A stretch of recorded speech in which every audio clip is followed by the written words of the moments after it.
nos chants. Nous chantons pour glorifier Dieu, pas pour juste entendre le son de sa voix.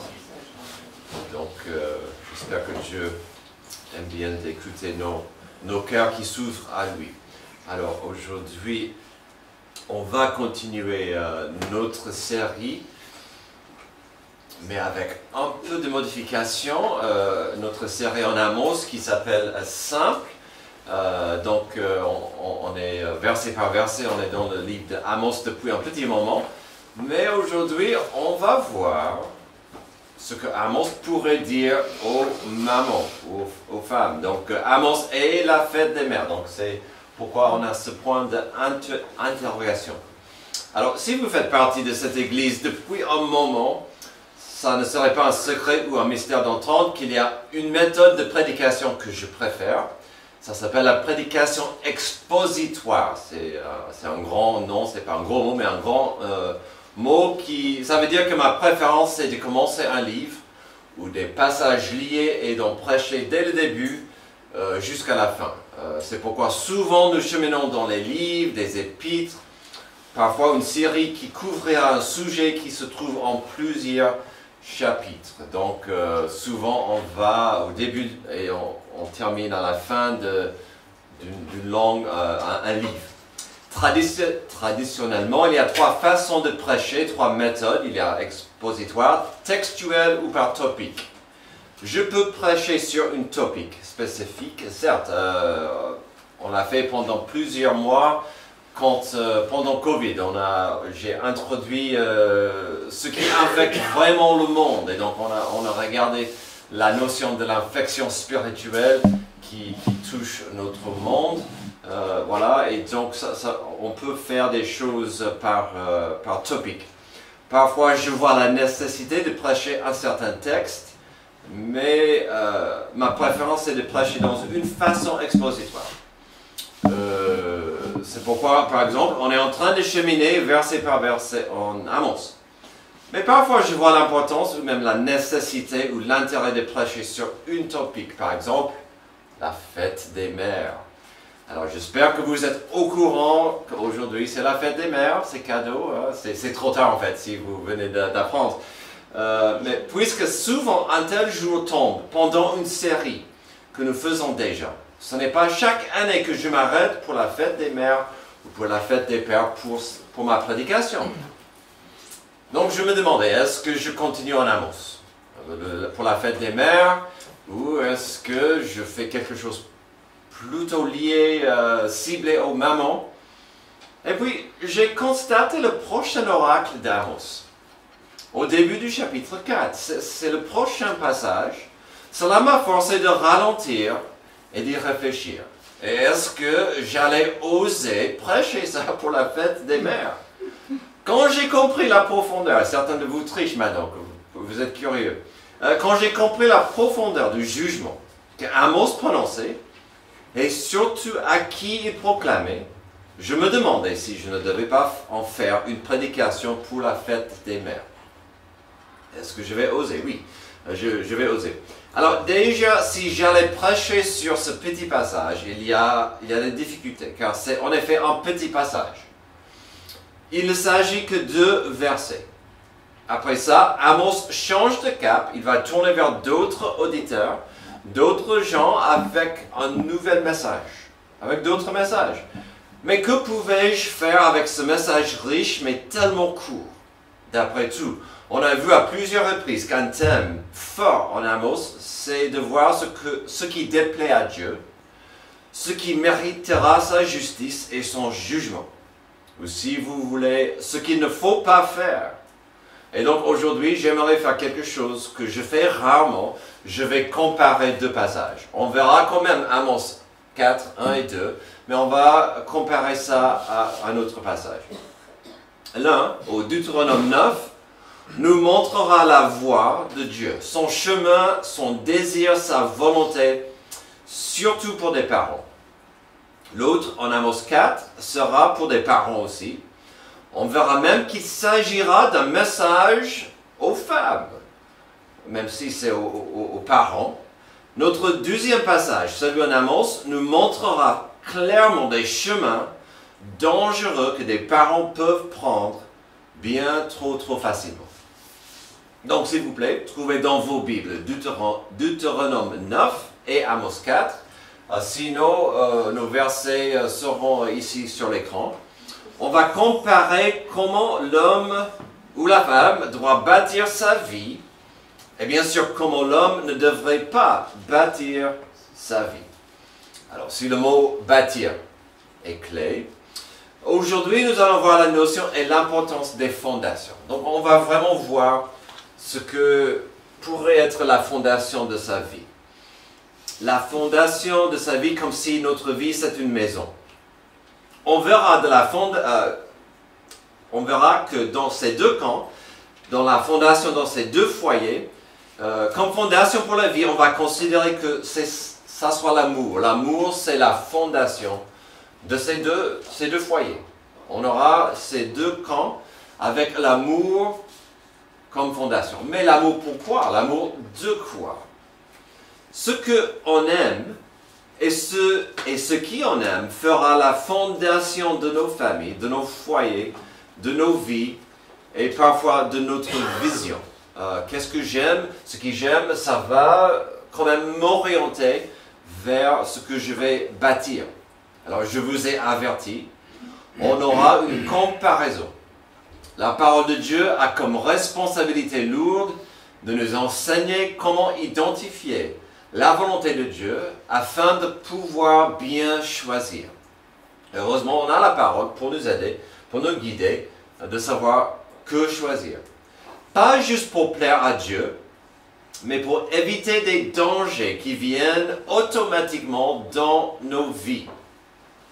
Comme c'était dès le début dans le jardin d'Éden, quand le choix était simple, il y avait deux choix, nous devons faire chaque jour, on doit choisir de grandir. Et donc, dans un premier temps, nous allons voir la notion de l'amour comme fondation de nos vies. Commençons avec la bonne nouvelle, quelque chose de positif. Lorsqu'on bâtit pour l'avenir, que trouvera-t-on dans la fondation? Espérons qu'il y aura la pratique d'un amour profond pour Dieu. Deutéronome 6, 4 à 6, où on verra l'importance de cette pratique d'un amour profond pour Dieu. Écoute Israël, l'Éternel, notre Dieu, est le seul Éternel. Tu aimeras l'Éternel, ton Dieu, de tout ton cœur, de toute ton âme et de toute ta force. Les commandements que je te donne aujourd'hui seront dans ton cœur. Alors, pour des raisons de temps, nous entrons directement dans le passage au verset 4, même si les versets 1, 2 et 3 sont très riches. Sachez que le chapitre 6 commence avec Moïse en train de dire « Écoutez-moi, peuple d'Israël, écoutez-moi bien, car je vais vous donner juste simplement un rappel de ce que vous connaissez déjà. » Mais ce rappel est important parce que vous aurez des clés pour une vie comblée, une vie de réussite. Donc, si vous voulez une vie comblée de Dieu, écoutez ce que j'ai à vous partager. La première partie du discours sera tout le monde, mais on verra aujourd'hui assez vite, dans quelques moments, que c'était aussi, surtout, destiné aux parents, aux pères et aux mères. Et donc, ça commence tout de suite avec ce que j'appelle, et je dirais aussi la Bible, le plus grand commandement dans toute la parole de Dieu. Cette idée d'aimer Dieu. Alors, ce n'est pas que mon avis, que ce soit le commandement le plus important, car nous savons que bien plus tard, Jésus allait le proclamer. Jésus, bien plus tard, a dit, voici le commandement le plus important dans toute la parole, celui-là, de aimer Dieu avec tout son être. C'est le commandement le plus important. On en parle souvent ici, puisque ça fait partie du but de notre Église. Le but de notre Église, c'est de faire et former des disciples de Jésus. Mais le but du poteau, le poteau au-dessus des autres, c'est l'amour pour Dieu. Et l'amour pour son prochain, on tient ça de ce passage. On en parle souvent, voilà. Donc, on va brièvement survoler ces trois versets. D'abord, il y a l'importance plus que capitale au verset 4 que notre Dieu soit le Dieu éternel, et ça lui rend unique et digne de notre adoration. Alors, versets 5 et 6 parlent de cet amour important pour Dieu, mais il ne faut pas rater l'importance de verset 4, parce qu'il dit, écoute Israël, l'Éternel, notre Dieu, est le seul éternel. N'oubliez pas que si vous ne voyez pas le contexte, ils allaient entrer dans la terre promise, ce peuple qui a été libéré de l'esclavage d'Égypte et ses multiples dieux, et ils allaient entrer dans une terre remplie des faux dieux, et donc il devait leur dire, nous avons le privilège, nous avons cette joie que notre Dieu, c'est l'Éternel. Il était là avant nous, il est le Créateur, il est tout-puissant, ça c'est notre Dieu. Les autres, ils ont le Dieu des crocodiles, le Dieu du fleuve Nil, il y a les deux dieux pour le ciel, pour la pluie, de la tonnerre. Notre Dieu, c'est le seul, il est l'Éternel. Il mérite notre attention, notre adoration et surtout notre amour. Et c'est ça, donc c'est pourquoi elle commence avec, là au verset 4, notre Dieu, il est le seul, l'Éternel. Ensuite, le commandement au verset 5 explique l'importance, voire la nécessité d'aimer Dieu avec tout ce qui est en vous. Alors, encore, c'est pas facile. Un tel amour n'est pas donné, ce n'est pas facile, et j'ai toujours trouvé ça fascinant que c'est un commandement. Qui veut que quelqu'un lui dise, fais ceci, je vous ordonne de faire une tâche. Personne veut vraiment être ordonné de faire quoi que ce soit, mais Dieu a dit, voici un commandement de m'aimer. Alors, mais comment? Alors, il y a plusieurs façons, plusieurs choses à voir, on va survoler cet amour. Il dit de tout ton cœur. Alors, le cœur ici, ça parle de vraiment le centre des émotions, vos sentiments.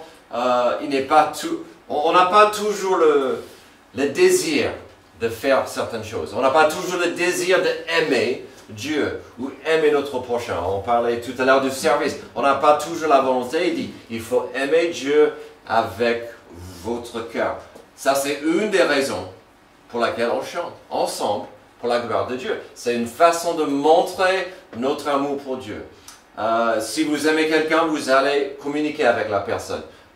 Donc, une façon d'aimer Dieu avec votre cœur, c'est la prière, de parler à Dieu. Donc, ça, c'est vraiment cette notion d'aimer Dieu avec son cœur. Il a dit de toute ton âme. Alors, d'aimer Dieu avec son âme, c'est vraiment qui vous êtes. Et cet être, cette personne, ira quelque part au moment de la mort. Et donc, on est des êtres éternels. Soit on va au ciel avec Dieu, soit on va en enfer. Mais ça, c'est qui vous êtes à jamais. Et c'est aussi qui vous êtes quand personne est autour. Vraiment, qui vous êtes vraiment, parfois la personne que vous cachez. Aimez Dieu avec qui vous êtes vraiment. Avec toute ta force. Alors, comment aimer Dieu avec sa force? Alors, on a vu ça depuis des semaines maintenant. Le service. Servir Dieu. Servir, aimer Dieu, prier, donner de soi-même.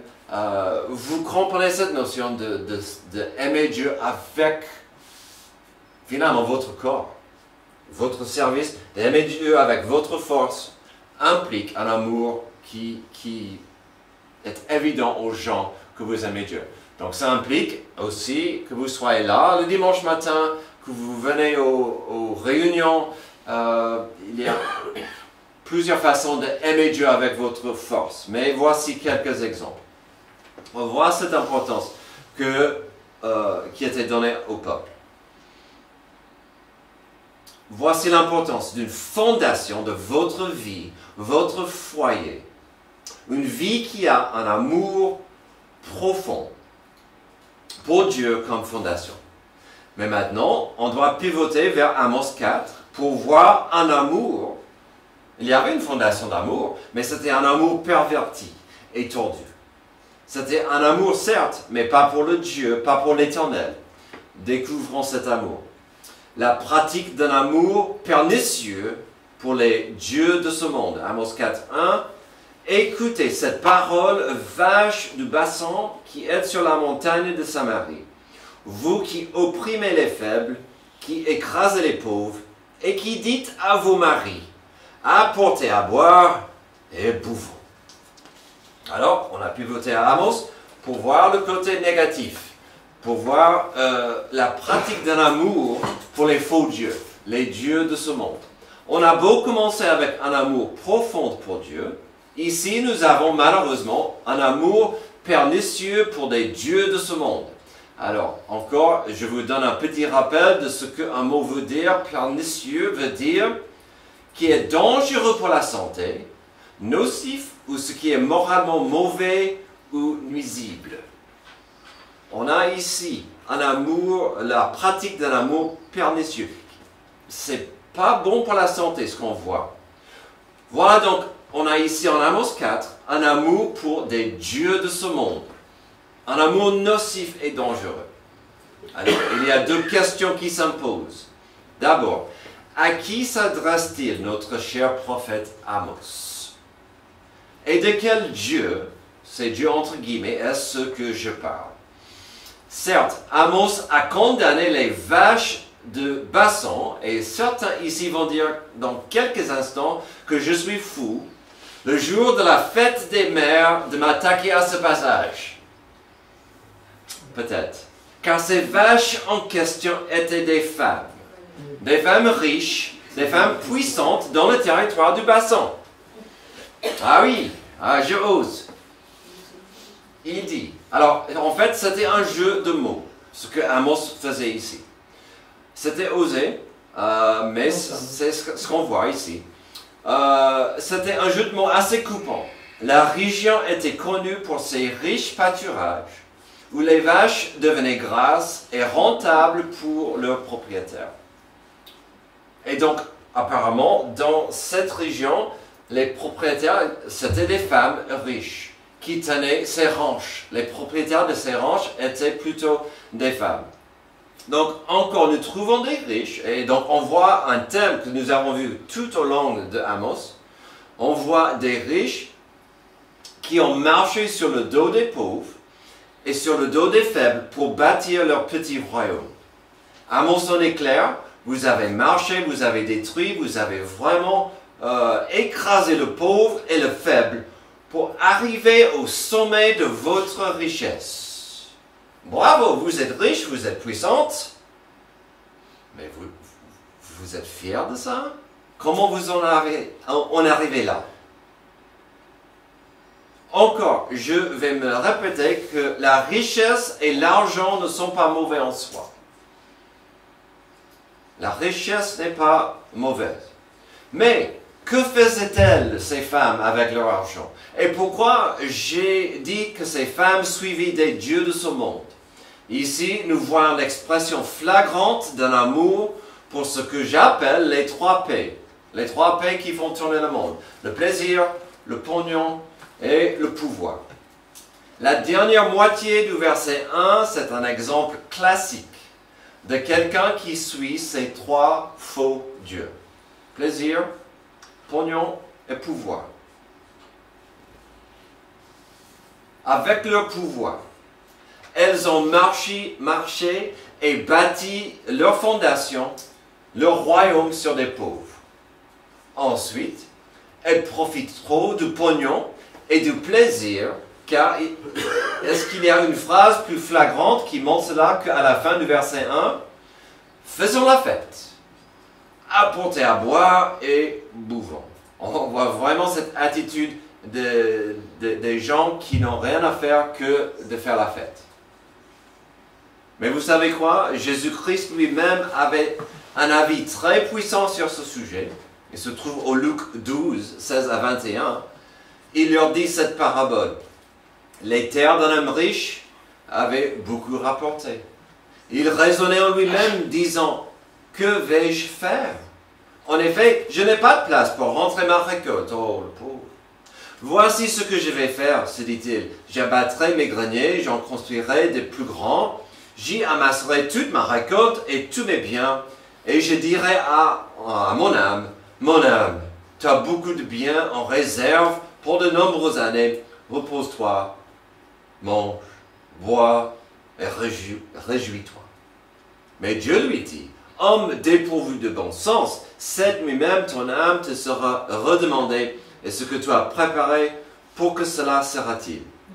Voilà quelle est la situation de celui qui amasse des trésors pour lui-même et qui n'est pas riche pour Dieu. Amen. Encore, l'argent n'est pas mauvais, la richesse n'est pas mauvaise, peut-être je connaîtrai jamais la richesse du monde, c'est pas grave, mais la Bible en est claire, l'amour de l'argent est dangereux. L'amour pour l'argent, c'est la racine de tous les maux. Amen. Alors, si l'amour pour l'argent est la racine de tous les maux, on a un problème à Amos 4, 1. Et remarquez la dernière phrase de Jésus. Il voulait que la personne riche, ce n'était pas sa richesse qui posait problème. Il voulait que la personne riche pense à Dieu avant tout. Car il comprenait le danger de l'idolâtrie, des 3 P. Ce danger qui entre facilement dans nos cœurs. Dans le cœur de l'homme se trouve un vide en forme de Dieu, a dit Pascal, mais il est trop facile d'essayer de remplir ce vide avec la chasse au trésor. Bon, on a vu notre premier contraste entre des fondations d'amour. Nous avons vu l'importance d'une fondation basée sur un amour profond pour Dieu. Nous avons vu la condamnation d'une fondation basée sur un amour pernicieux des faux dieux du monde. Avançons dans nos 2 passages différents pour découvrir des bénédictions ou des dangers liés à ces 2 amours. Parce que dans nos 2 passages, le focus maintenant va orienter vers le futur. Donc, ces 2 passages étaient pour tout le monde. Maintenant, on verra vers le futur et donc plus pour nos parents ici, ou nos futurs parents. Découvrons comment une fondation d'amour pourrait affecter votre avenir. Quand la fondation d'amour est basée sur un amour pour Dieu, il pourrait y avoir un partage de ses richesses aux générations futures. Donc on revient au Deutéronome 6 pour voir le partage possible aux générations futures. Verset 7. Donc il parle des valeurs de Dieu, des commandements de Dieu. Tu les répéteras à tes enfants. Tu en parleras quand tu seras. Vous êtes prêts? La liste est complète, elle est longue. Tu en parleras quand tu seras chez toi, quand tu seras en voyage, quand tu te coucheras et quand tu te lèveras. Tu les attacheras à tes mains comme un signe, ils seront comme une marque entre tes yeux. Tu les écriras sur les montants de la porte de ta maison, sur les portes de tes villes. Ah, c'est beaucoup. Au verset 4 à 6, nous avons trouvé la responsabilité personnelle de chaque personne. Mais ici, Dieu veut amener son peuple à l'étape suivante et logique. Il parle aux parents, il parle aux adultes responsables qui ont la responsabilité d'éduquer des enfants. Que dit-il? Encore, sans le temps de creuser profondément, permettez-moi à vous dire qu'au verset 7, l'accent est clairement là d'enseigner l'importance de la volonté de Dieu aux autres, surtout aux jeunes, aux enfants. Bien sûr, cela implique ce qu'on vient de voir, c'est-à-dire d'aimer Dieu profondément. Le premier verbe au verset 7 dans l'hébreu veut dire aiguiser ou affiner. Là où on dit, verset 7, tu les répéteras à tes enfants. Le verbe c'est affiner, aiguiser. Pensez-y un moment. Pour faire ça, il faut de la contact, il faut de la friction, il faut vraiment qu'il y ait une relation pour que ça chauffe, pour que ça soit affiné et aiguisé. Aujourd'hui, beaucoup de gens comprennent cette notion comme imprimé. Beaucoup de gens vont prendre la première phrase, tu imprimes à tes enfants, dans la vie de tes enfants, l'amour de Dieu. Il ne dit pas le mot tatouage, mais l'idée est là, d'imprimer, de vraiment affiner, aiguiser. Donc, comment aiguiser, comment imprimer l'importance d'aimer et d'honorer le vrai Dieu? Le passage l'explique par le moyen de la communication. Il dit, vous allez le répéter le matin, le soir. Donc, la communication vocale, c'est là dans le passage. On a vu plus que des paroles, il y a aussi la communication visuelle. Il a dit, tu les attacheras à tes mains comme un signe, ils seront comme une marque entre tes yeux. Alors si je mettais des petits versets sur mes lunettes, je serais un peu distrait. Mais l'idée c'est d'être entouré par des images, des rappels. D'être rappelé pour qui on est en train de servir. Il y a des rappels pédagogiques. J'ai toujours dit une belle application de ça serait des posters, des affiches, le verset du jour que beaucoup de vous reçoivent dans vos téléphones.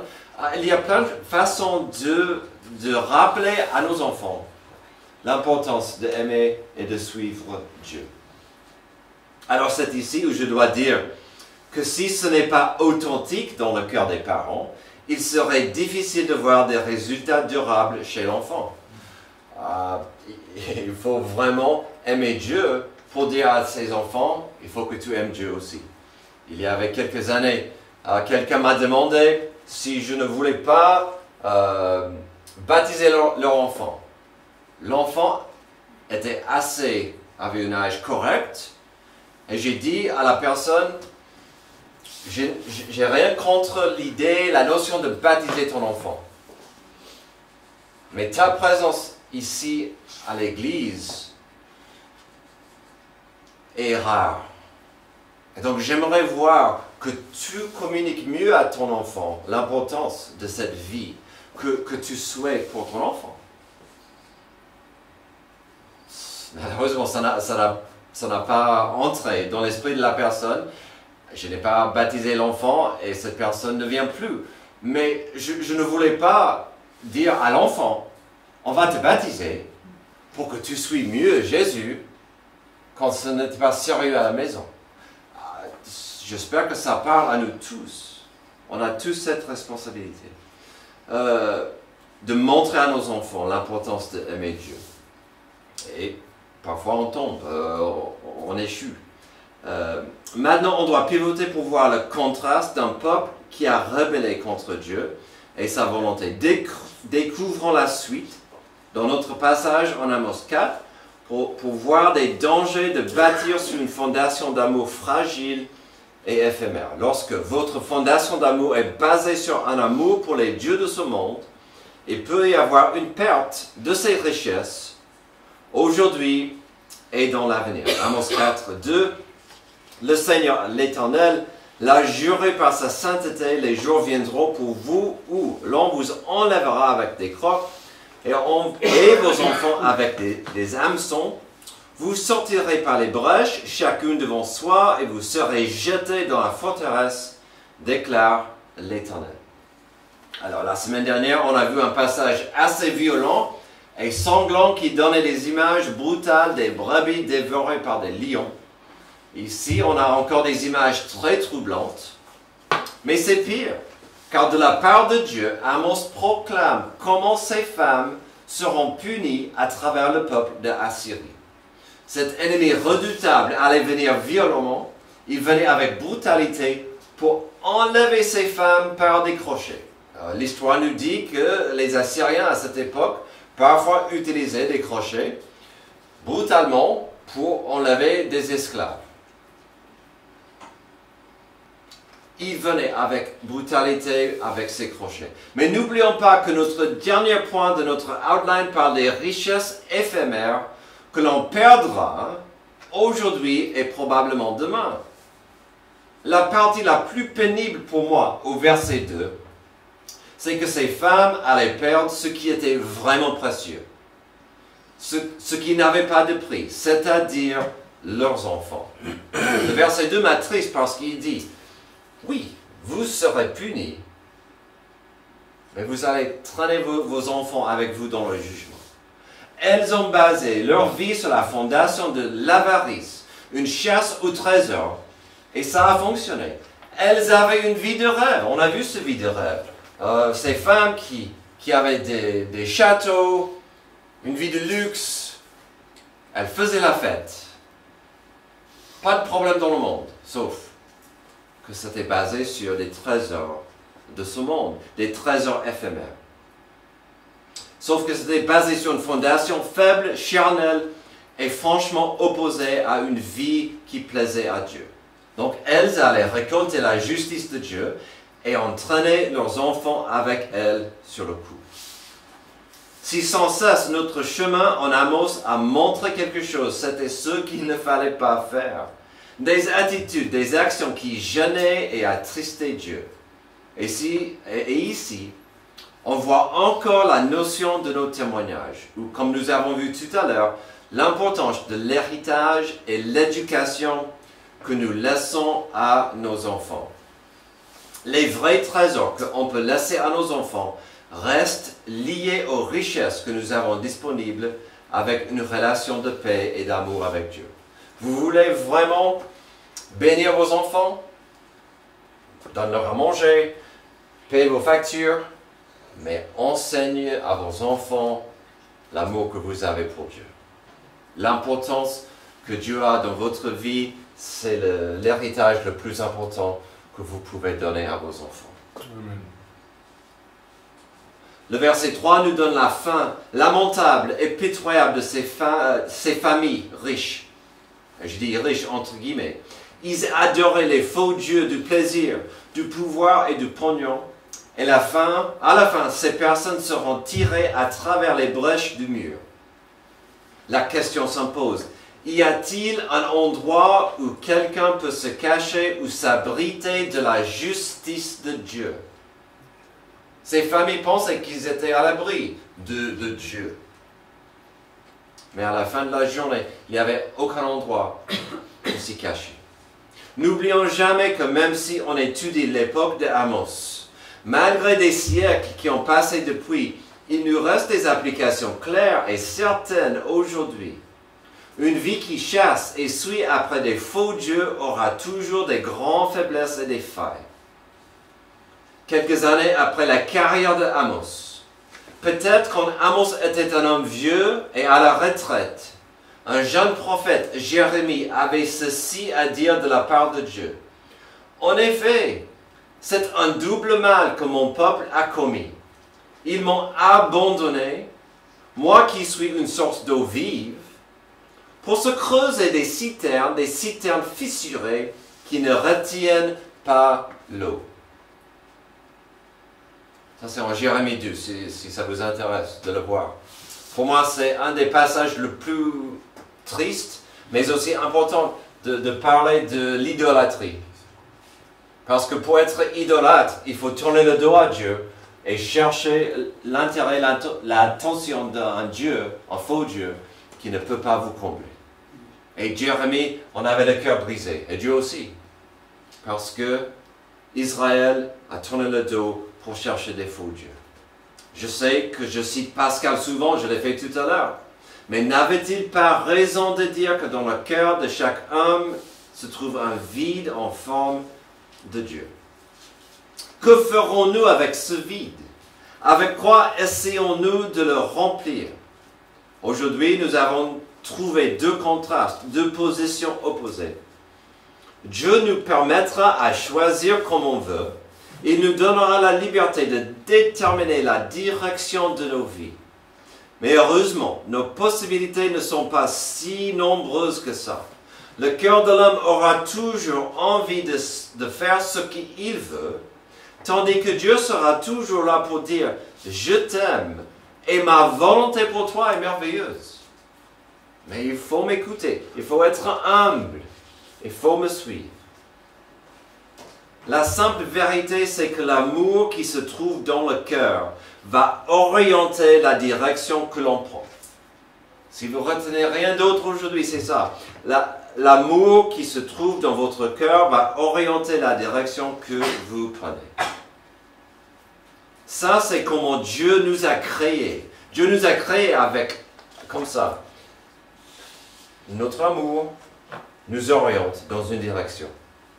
Nous avons vu cette simple vérité au Deutéronome 6, lorsque Dieu a encouragé son peuple d'apprendre, puis d'appliquer cet amour avec lui au centre.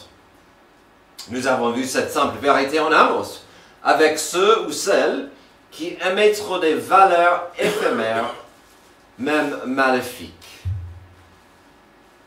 De tourner vers le monde au lieu de regarder vers Dieu. À la fin de la journée, il nous reste deux choix. Pour notre vie ici sur terre, mais aussi pour l'avenir. Pour la paix de nos cœurs aujourd'hui, mais aussi pour l'avenir de nos enfants. Ou peut-être nos petits-enfants. Comme Dieu a dit à son peuple, avant la frontière de la terre promise. Si on a commencé à Deutéronome 6, sachez qu'à la fin de ce long discours, on arrive à Deutéronome 30, où Dieu dit, regarde, je mets aujourd'hui devant toi la vie et le bien ou la mort et le mal. Amen. Il n'y a que deux choix. En effet, je te prescris aujourd'hui d'aimer l'Éternel ton Dieu, de marcher dans ses voies et de respecter ses commandements, ses prescriptions et ses règles. Pourquoi? Afin de vivre et de te multiplier, afin que l'Éternel ton Dieu te bénisse dans le pays dont tu vas entrer en possession. Amen. L'homme a le cœur dur, endurci, réfractaire. On ne veut pas s'humilier à Dieu, mais dit, je vous donne le choix pour ton mieux. Jésus-Christ nous a dit la même chose en Jean 10. J'étais étonné de voir que Jésus disait la même chose que Deutéronome 30. Il nous laisse le choix pour aujourd'hui et demain. En vérité, je vous le dis, je suis la porte des brebis. Tous ceux qui sont venus avant moi sont des voleurs et des brigands, mais les brebis ne les ont pas écoutés. C'est moi qui suis la porte. On a la liberté, on peut passer par la porte. On peut essayer d'entrer ailleurs, mais dit, je suis la porte. Si quelqu'un entre par moi, il sera sauvé. Il entrera et sortira. Il trouvera de quoi se nourrir. Le voleur ne vient que pour voler, égorger et détruire. Moi, je suis venu afin que les brebis aient la vie et qu'elle l'ait en abondance. Deux choix. Mais ce choix va affecter ma vie aujourd'hui, ma vie demain et peut-être la vie de mes enfants demain. Nous avons le choix. Que feriez-vous avec ce choix? Prions. Merci Dieu pour ton amour immense. Et tout ce que tu veux de nous, c'est de tourner vers toi et d'aimer en retour. Tu nous as aimés le premier. Aide-nous à être humbles. Aide-nous à voir plus loin de nos soucis, plus loin de nos problèmes, plus loin de notre égoïsme et de comprendre que ton amour pour nous est immense. Ton amour pour nous est radical et peut et veut changer nos vies. Mais il faut choisir. Il faut te suivre. Aide-nous à le faire. C'est dans le nom de Jésus que je prie. Amen. Amen. Levez-vous pour notre...